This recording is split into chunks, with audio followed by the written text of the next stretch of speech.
Jewelers. 11 മലയാളികളിൽ 7 പേരെയാണ് തിരിച്ചറിഞ്ഞത്. കൊല്ലം, പത്തനംതിട്ട, കോട്ടയം സ്വദേശികളാണ് മരിച്ചത്. തീപിടുത്തത്തെക്കുറിച്ച് സർക്കാർ ഏജൻസികൾ അന്വേഷണം ആരംഭിച്ചു. ദുരന്തത്തിന്റെ പശ്ചാത്തലത്തിൽ തുടർ നടപടികൾ ഏകോപിപ്പിക്കാൻ വിദേശകാര്യ സഹമന്ത്രി കീർത്തി വർദ്ധൻ സിംഗ് കുവൈത്തിൽ എത്തും. ആദ്യം KP അഭിലാഷ് അതിന്റെ വിവരങ്ങൾ നൽകും ന്യൂസ് ഡെസ്കിൽ നിന്ന്. അഭിലാഷ്, ഒരു ഗ്യാസ് സിലിണ്ടർ പൊട്ടിയതാണ് ഇത്ര വലിയ തീപിടുത്തത്തിലേക്ക് നയിച്ചത് എന്നുള്ളതാണ് ആദ്യ കണ്ടെത്തൽ നിഗമനം. അതുതന്നെയാണോ ഈ അപകടത്തിനുള്ള കാരണം? എൽദോ, പ്രാഥമികമായി ലഭിക്കുന്ന വിവരം ഇതുതന്നെയാണ്. അതായത് ഈജിപ്ഷ്യൻ പൗരൻ ആയിരുന്നു ഈ കെട്ടിടത്തിൻ്റെ സെക്യൂരിറ്റി ജീവനക്കാരൻ. ഇദ്ദേഹത്തിൻ്റെ ക്യാബിനിൽ നിന്നാണ് ഈ തീ പടർന്നത് എന്നുള്ളതാണ് പ്രാഥമികമായ വിവരം. ഇത് ഗ്യാസ് സിലിണ്ടർ പൊട്ടിത്തെറിച്ചാണ് ഇങ്ങനെ അപകടം ഉണ്ടായതെന്നും അതിനെ തുടർന്നാണ് തീ പടർന്നത് എന്നതുമാണ് പ്രാഥമികമായിട്ടുള്ള നിഗമനം. ഈ കെട്ടിട ഉടമയെയും അതോടൊപ്പം തന്നെ സെക്യൂരിറ്റി ജീവനക്കാരനെയും അറസ്റ്റ് ചെയ്യാൻ അധികൃതർ നിർദ്ദേശം നൽകിയിട്ടുണ്ട്. ഇന്നലെ പുലർച്ചയോടുകൂടിയായിരുന്നു തെക്കൻ കുവൈറ്റിലെ അഹമ്മദി ഗവർണറേറ്റിലെ മംഗഫിൽ ഈ തൊഴിലാളികൾ താമസിച്ചിരുന്ന ക്വാർട്ടേഴ്സ് സ്വഭാവത്തിൽ ഉള്ള കെട്ടിട സമുച്ചയത്തിന് തീപിടിച്ചത്. ഏതാണ്ട് 195 സ്റ്റാഫുകൾ ആണ് ഇവിടെ താമസിച്ചിരുന്നത്. ഇത് വിവിധ ബ്ലോക്കുകളായി ഉള്ള കെട്ടിട സമുച്ചയം ആയിരുന്നു. 6 നിലകൾ ഉള്ള 4ാം ബ്ലോക്കിൽ ആണ് തീ പടർന്നു പിടിച്ചത്. അതുകൊണ്ട് തന്നെ ഈ പുലർച്ചെ 4:30 അതായത് കുവൈറ്റിലെ പ്രാദേശിക സമയം പുലർച്ചെ 4:30 തീപിടുത്തം ഉണ്ടായത്. തീപിടുത്തത്തിൽ മരിച്ചവരിൽ ഏറെയും വിഷപ്പുക ശ്വസിച്ചും അതോടൊപ്പം തന്നെ അപകടത്തിൽ നിന്ന് രക്ഷപ്പെടുന്നതിന് വേണ്ടി മുകളിൽ നിന്ന് താഴേക്ക് ചാടിയുമൊക്കെ ആണ് അപകടത്തിൽപ്പെടുകയും മരണപ്പെടുകയും ചെയ്തത്. പുലർച്ചെ ഉറങ്ങിക്കിടക്കുന്ന സമയം ആയതുകൊണ്ട് തന്നെ എന്താണ് സംഭവിച്ചത് എന്ന് ആളുകൾക്ക് മനസ്സിലാകാത്ത സാഹചര്യം ഉണ്ടായി. പൊടുന്നനെ ഈ വിഷപ്പുക ശ്വസിച്ചുകൊണ്ട് പലരും ഉണർന്നു. ചിലർക്ക് ഉണരാൻ പോലും പറ്റാത്ത സാഹചര്യത്തിൽ തന്നെ ആയിരുന്നു. അബോധാവസ്ഥയിലേക്ക് പോയ സാഹചര്യമുണ്ട്. ഇങ്ങനെ ഉണർന്നവർക്ക് ഈ തീ പടർന്നു പിടിക്കുമ്പോൾ അതിൽ നിന്ന് പുറത്ത് ഇറങ്ങാൻ പറ്റാത്ത ഒരു സാഹചര്യം ആണ് ഉണ്ടായിരുന്നത്. ഈ സുരക്ഷാ സംവിധാനങ്ങളിൽ ഉൾപ്പെടെ പാളിച്ചകൾ ഉണ്ടോ എന്നത് പരിശോധിക്കേണ്ട സാഹചര്യം ആണ് ഉള്ളത്. അതായത് എമർജൻസി എക്സിറ്റ് സംവിധാനം അടക്കം ഈ കെട്ടിടങ്ങളിൽ ഉണ്ടായിരുന്നില്ല എന്നാണ് ഇപ്പോൾ മനസ്സിലാക്കാൻ സാധിക്കുന്നത്. അതാണ് ഈ അപകടത്തിൻ്റെ വ്യാപ്തി വർദ്ധിപ്പിച്ചത് എന്നുള്ളതാണ്. അതായത് ഈ തീപിടുത്തമുണ്ടായപ്പോൾ രക്ഷപ്പെടാൻ മറ്റ് വഴികൾ ഉണ്ടായിരുന്നില്ല. അതിനെ തുടർന്നാണ് പല നിലകളിൽ നിന്നും ആളുകൾ എടുത്തു ചാടിയത് എന്ന് തന്നെയാണ് നമുക്ക് മനസ്സിലാക്കാൻ സാധിക്കുന്നത്. എൽദോ നേരത്തെ സൂചിപ്പിച്ചതുപോലെ 41 ഇന്ത്യക്കാർ ഉൾപ്പെടെ 49 പേരുടെ മരണം ആണ് ഇത് സംബന്ധിച്ച് പുറത്തു വന്നിട്ടുള്ളത്. 7 ഫിലിപ്പീൻസ് സ്വദേശികളും അപകടത്തിൽപ്പെട്ടിട്ടുണ്ട് എന്നാണ് അറിയുന്നത്. മലയാളി ആയ എബ്രഹാം എന്ന വ്യക്തിയുടെ ഉടമസ്ഥതയിലുള്ള NBTC എന്ന കമ്പനിയുടെ ക്വാർട്ടേഴ്സായി പ്രവർത്തിച്ചിരുന്ന കെട്ടിടത്തിൽ ആണ് ഈ അപകടം ഉണ്ടാവുകയും ചെയ്തിട്ടുള്ളത്. ഇപ്പോൾ ലഭിക്കുന്ന വിവരങ്ങൾ അനുസരിച്ച് 11 മലയാളികൾ ഈ അപകടത്തിൽ കൊല്ലപ്പെട്ടിട്ടുണ്ട് എന്നുള്ളതാണ്. ഇതിൽ 9 പേരെ ആണ് തിരിച്ചറിഞ്ഞിട്ടുള്ളത്. പ്രധാനമായും കോട്ടയം, കൊല്ലം, പത്തനംതിട്ട, കാസർഗോഡ് ജില്ലകളിൽപ്പെട്ടവരുടെ മരണം ആണ് സ്ഥിരീകരിച്ചിട്ടുള്ളത്. പന്തളം സ്വദേശി ആകാശ് S. നായർ 23 വയസ്സാണ് ഉള്ളത്. കൊല്ലം പൂയപ്പള്ളി സ്വദേശി ഉമറുദ്ദീൻ ഷമീർ 33 വയസ്സുള്ള യുവാവാണ്. കാസർഗോഡ് ചെർക്കള സ്വദേശി രഞ്ജിത്ത്, അതോടൊപ്പം തന്നെ കാസർഗോഡ് തൃക്കരിപ്പൂർ സ്വദേശി കുഞ്ഞിക്കേളു എന്നിവരും അപകടത്തിൽ മരണപ്പെട്ടവരാണ്. പത്തനംതിട്ട വാഴമുട്ട സ്വദേശി PV മുരളീധരൻ അപകടത്തിൽ മരിച്ചിരിക്കുന്നു. കോട്ടയം പാമ്പാടി സ്വദേശി സ്റ്റെബിൻ എബ്രഹാം, കൊല്ലം വെളിച്ചിക്കാല സ്വദേശി ലൂക്കോസ്, കോന്നി അട്ടച്ചാക്കൽ സ്വദേശി സജു വർഗീസ്, കൊല്ലം പുനലൂർ സ്വദേശി സാജൻ ജോർജ് എന്നിവരുടെ മരണം ആണ് ഇപ്പോൾ ഔദ്യോഗികമായി സ്ഥിരീകരിച്ചിട്ടുള്ളത്. ഇതിലെടുത്തു പറയേണ്ടത് എൽദോ, ഇപ്പോൾ നമുക്ക് പങ്കുവയ്ക്കാവുന്ന വിവരങ്ങൾ പരിമിതമാണ്. കാരണം കുവൈറ്റ് അധികൃതർ നൽകുന്ന ഡേറ്റകൾ മാത്രമേ നമുക്ക് പങ്കുവയ്ക്കാൻ സാധിക്കുകയുള്ളൂ. ഈ 41 ഇന്ത്യക്കാരിൽ ഇനിയും മലയാളികൾ ഉണ്ടാകുമോ എന്നത് സംബന്ധിച്ച് വലിയ ആശങ്ക തന്നെയാണ് നിലനിൽക്കുന്നത്. കാരണം ഇപ്പോൾ മരണപ്പെട്ടവർ മാത്രമല്ല, നിരവധി ആളുകൾ, ഏതാണ്ട് 30-ലധികം പേർ വിവിധ ആശുപത്രികളിലായി ചികിത്സയിലാണ്. 5 ആശുപത്രികളിൽ ആണ് പ്രധാനമായും ഇവരെ പ്രവേശിപ്പിച്ചിട്ടുള്ളത്. കുവൈറ്റിലെ അദാൻ, ജുബൈർ, ഫർവാനിയ, സബ, ജാസിർ എന്നിങ്ങനെയുള്ള ആശുപത്രികളിൽ ആണ് ചികിത്സയിൽ ഉള്ളത്. ഇതിൽ 5 പേരുടെ നില അതീവ ഗുരുതരം എന്നാണ് നമുക്ക് മനസ്സിലാക്കാൻ സാധിച്ചിട്ടുള്ളത്. ഈ 5 പേരിൽ മലയാളികൾ ഉൾപ്പെടുമോ എന്നതിലും വ്യക്തതയില്ല. മാത്രവുമല്ല, ഈ വിവരങ്ങൾ നമുക്കറിയാം ഒരു വലിയ അപകടം ആണ്.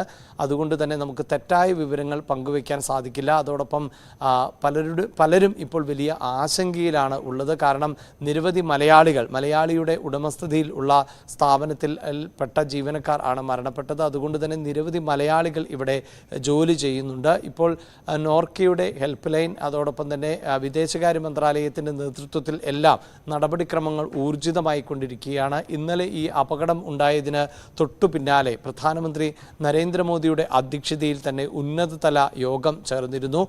അതിൽ വിദേശകാര്യമന്ത്രി എസ് ജയശങ്കർ ഉൾപ്പെടെ ഉള്ളവർ ആണ് പങ്കെടുക്കുകയും ചെയ്തത്. ഇതിൻ്റെ അടിസ്ഥാനത്തിലാണ് വിദേശകാര്യ സഹമന്ത്രിയെ KV സിംഗിനെ, കീർത്തിവർദ്ധൻ സിംഗിനെ കുവൈറ്റിലേക്ക് അയക്കാൻ തീരുമാനിച്ചത്. അതുപ്രകാരം അദ്ദേഹം ഇപ്പോൾ കുവൈറ്റിലേക്ക് പുറപ്പെട്ടു കഴിഞ്ഞിരിക്കുകയാണ്. ഒപ്പം കുവൈറ്റിലെ ഇന്ത്യൻ അംബാസിഡറുടെ സഹായത്തോടു കൂടിയാണ് ഈ അപകടവുമായി ബന്ധപ്പെട്ട കൂടുതൽ ഏകോപനം നടന്നുകൊണ്ടിരിക്കുന്നത്.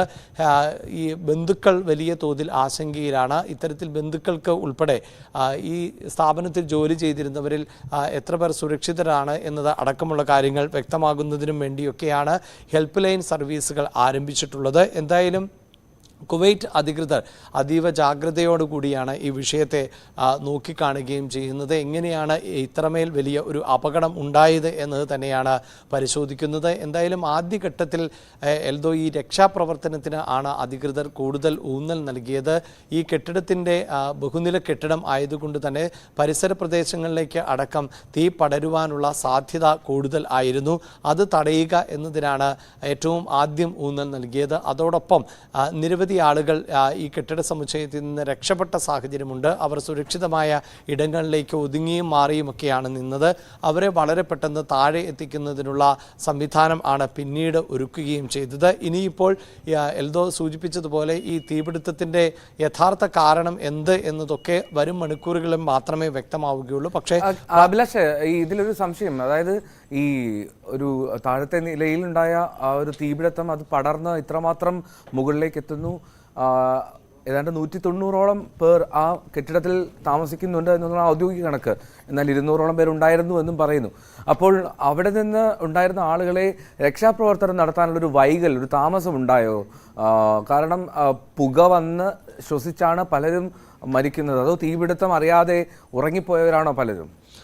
തീർച്ചയായും എൽദോ അങ്ങനെയാണ്. അതായത് ഞാൻ സൂചിപ്പിച്ചു, പുലർച്ചെ ആയിരുന്നു അപകടം ഉണ്ടായത്. പുലർച്ചെ അവിടെ പ്രാദേശിക സമയം 4:30 ആണ് ഈ അപകടം ഉണ്ടായത്. ഇവിടെ താമസിച്ചിരുന്നവരിൽ ഏതാണ്ട് 20 പേർ ആണ് ഈ സമയത്ത് ഡ്യൂട്ടിക്കായി പുറത്തു പോയിരുന്നത് എന്നാണ് നമുക്ക് അറിയാൻ സാധിക്കുന്നത്. അതായത് 195 പേർ ഉള്ള ബ്ലോക്കിൽ 20 പേർ ജോലിക്ക് വേണ്ടി പോയതായിരുന്നു. മറ്റെല്ലാവരും തന്നെ ഈ അപകട സമയത്ത് അവിടെ ഉണ്ടായിരുന്നു എന്നുള്ളതാണ്. സ്വാഭാവികമായും ഈ പുലർച്ചെ ആയതുകൊണ്ട് തന്നെ നമുക്ക് അറിയാം, ഉറക്കത്തിൽ ആയിരുന്നു ആളുകൾ അധികവും. ഈ വിഷപ്പുക ശ്വസിച്ച് ബുദ്ധിമുട്ടുകൾ ഉണ്ടായാണ് പലരും ഉണർന്നത്. അതിനുശേഷം സ്വാഭാവികമായും നമുക്ക് അങ്ങനെയൊരു സാഹചര്യം ഊഹിക്കാവുന്നതേയുള്ളൂ. എന്താണ് സംഭവിക്കുന്നത് എന്ന് തിരിച്ചറിയാൻ പറ്റാത്ത ഒരു സാഹചര്യം തന്നെയാണ് അത്. അതുകൊണ്ട് തന്നെ ആളുകൾക്ക് രക്ഷപ്പെടാൻ ശ്രമിച്ചവർക്ക് പുറത്തേക്ക് കടക്കാൻ പറ്റാത്ത തരത്തിൽ തീ പടർന്നിരുന്നു എന്നുള്ളതാണ്. ശക്തമായ തീയും പുകയും ഈ പല ബ്ലോക്കുകളിലേക്കും എത്തി എന്നുള്ളതാണ്. മാത്രമല്ല, ഈ കുവൈറ്റിലെ ഇത്തരം കെട്ടിട സമുച്ചയങ്ങളുടെ പ്രത്യേകത നമുക്കറിയാം. കാലാവസ്ഥ നമുക്ക് പ്രത്യേക സാഹചര്യം അറിയാം. വെന്റിലേഷൻ സംവിധാനങ്ങൾ കുറവുള്ള കെട്ടിടങ്ങൾ ആണ്. പലപ്പോഴും AC ഉപയോഗിക്കേണ്ടി വരുന്ന ഒരു സാഹചര്യമുണ്ട്.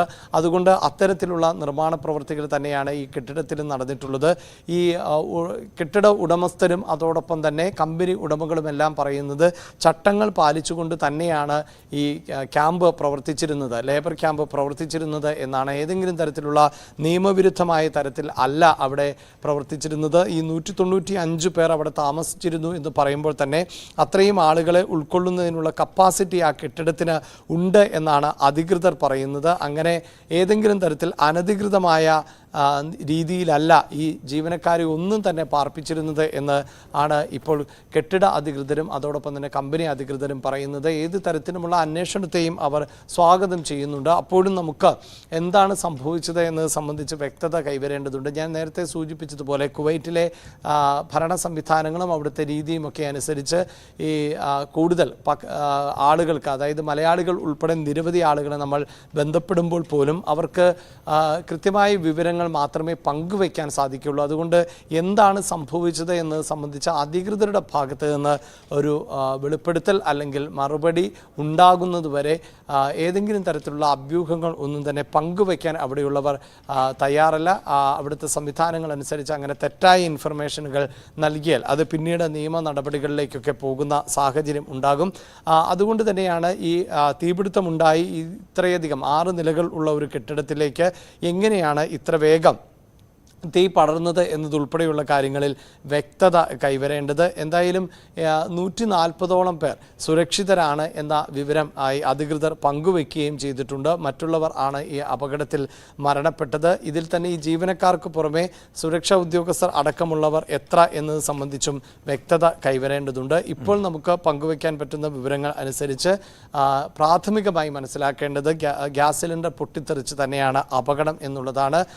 ഒരുപക്ഷെ ഈ സുരക്ഷാ ജീവനക്കാരൻ്റെ ക്യാബിനിൽ നിന്നാണ് എന്ന് പറയുമ്പോൾ പോലും അദ്ദേഹം പാചകം ചെയ്യുന്ന സമയത്തായിരുന്നു, അല്ലെങ്കിൽ മറ്റേതെങ്കിലും തരത്തിലുള്ള അപകടങ്ങൾ, അവിടെ ഷോർട്ട് സർക്യൂട്ടോ അങ്ങനെയൊക്കെ ഉണ്ടായി അതിനുശേഷമാണോ സിലിണ്ടർ പൊട്ടിത്തെറിച്ചത്, ഏത് തരത്തിലാണ് ഇങ്ങനെ ഒരു പൊട്ടിത്തെറിക്കിലേക്ക് കടന്നത് എന്നതിൽ ഒക്കെ ഇനിയും കൂടുതൽ വ്യക്തത കൈവരേണ്ടതുണ്ട്. എന്തായാലും കേരളത്തെ സംബന്ധിച്ചിടത്തോളം ഏറെ ദുഃഖകരമായ ഒരു സാഹചര്യമാണ്. നിരവധി പ്രവാസികൾ ഉണ്ട് എന്ന് നമുക്കറിയാം. മാത്രവുമല്ല ഈ കമ്പനിയിൽ അധികവും ജോലി ചെയ്യുന്നത് പത്തനംതിട്ട സ്വദേശികളായിട്ടുള്ള മലയാളികൾ എന്നാണ് നമുക്ക് അറിയാൻ സാധിച്ചിട്ടുള്ളത്. അതോടൊപ്പം തന്നെ കോട്ടയം, കൊല്ലം, കാസർഗോഡ് ഉൾപ്പെടെയുള്ള മേഖലകളിൽ നിന്ന് വർഷങ്ങളായി ഈ സ്ഥാപനത്തിൽ ജോലി ചെയ്യുന്നവർ ഉൾപ്പെടെയുണ്ട്. ഈ കഴിഞ്ഞ ഏതാനും ദിവസങ്ങൾക്ക് മുമ്പ്, അവധിക്ക് ദിവസത്തിന് മുമ്പ് അവിടെ എത്തിയവരുണ്ട്.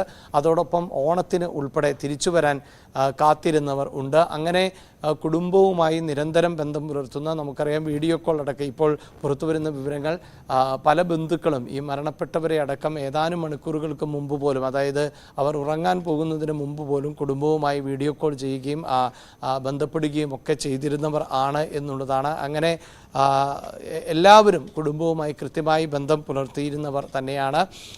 അപകടം എന്നത് മലയാളികളെ സംബന്ധിച്ചിടത്തോളം അല്ലെങ്കിൽ ബന്ധുക്കളെ സംബന്ധിച്ചിടത്തോളം ഇപ്പോഴും ഉൾക്കൊള്ളാൻ പറ്റാത്ത ഒന്നാണ്. എന്തായാലും ഈ മൃതദേഹം ഉൾപ്പെടെ നാട്ടിലേക്ക് എത്തിക്കാൻ, എത്രയും പെട്ടെന്ന് എത്തിക്കാനുള്ള നടപടികളാണ് ഊർജിതമായി മുന്നോട്ട് കൊണ്ടുപോയിക്കൊണ്ടിരിക്കുന്നത്. ഇന്നലെ കേന്ദ്ര സഹമന്ത്രി കൂടിയായ ജോർജ് കുര്യൻ ഇക്കാര്യം മാധ്യമങ്ങളോട് വ്യക്തമാക്കുകയും ചെയ്തു. പ്രധാനമന്ത്രി നേരിട്ട് തന്നെയാണ് സാഹചര്യം വിലയിരുത്തുന്നത്. ഇനിയിപ്പോൾ മരിച്ചവരുടെ മൃതദേഹങ്ങൾ എത്രയും പെട്ടെന്ന് നാട്ടിലേക്ക് എത്തിക്കുക എന്നതിനാണ് കൂടുതൽ ഊന്നൽ നൽകുന്നത്. കേന്ദ്ര സർക്കാർ അടിയന്തര സഹായം എന്ന നിലയിൽ മരിച്ചവരുടെ ബന്ധുക്കൾക്ക് 2 ലക്ഷം രൂപയുടെ അടിയന്തര സഹായം ആണ് ഇപ്പോൾ പ്രഖ്യാപിച്ചിട്ടുള്ളത്. അതോടൊപ്പം തന്നെ ഈ എൽദോ ഒരു കാര്യം കൂടി സൂചിപ്പിക്കേണ്ടത്, ഈ പൊള്ളലേറ്റവരെ സംബന്ധിച്ചും നമുക്ക് വ്യക്തത കൈവരുന്നില്ല എന്നുള്ളതാണ്. നമുക്ക് പ്രാഥമികമായി ലഭിക്കുന്ന വിവരങ്ങളിൽ ഈ കെട്ടിടങ്ങളിൽ നിന്ന് എടുത്തു ചാടിയവർക്ക് ഗുരുതരമായ പരിക്കുണ്ട്. അതുപോലെ വിഷപ്പുക ശ്വസിച്ച് അവസാന ഘട്ടത്തിലൊക്കെ രക്ഷാപ്രവർത്തനത്തിൻ്റെ ഭാഗമായി എത്തിച്ചവർക്ക് ഗുരുതരാവസ്ഥയിൽ തന്നെയാണ്. അതോടൊപ്പം തന്നെ പൊള്ളലേറ്റവരിൽ അല്ലെങ്കിൽ പൊള്ളലേറ്റ് മരിച്ചവരിൽ തിരിച്ചറിയാൻ പറ്റാത്ത സാഹചര്യമുണ്ടോ എന്നത് സംബന്ധിച്ച് നമുക്ക് ഔദ്യോഗികമായ ഒരു സ്ഥിരീകരണമില്ല. അതുകൊണ്ട് തന്നെയാണ് എന്തായാലും ഭയപ്പെടുത്തുന്ന ഒരു സാഹചര്യം ഇപ്പോഴും ഉണ്ട് എൽദോ. കാരണം ഈ 11 മലയാളികളാണ് മരണപ്പെട്ടത് എന്ന് പറയുമ്പോൾ ഇനിയും കൂടുതൽ മലയാളികൾ ഉൾപ്പെട്ടിട്ടുണ്ടോ, അതോടൊപ്പം തന്നെ ഗുരുതരമായി പരിക്കേറ്റവരിൽ എത്ര മലയാളികൾ ഉണ്ട് എന്നതാണ് ഇനിയും അപകടത്തിൻ്റെ വ്യാപ്തി വർദ്ധിപ്പിക്കുമോ എന്ന ആശങ്ക നിലനിൽക്കാൻ കാരണം.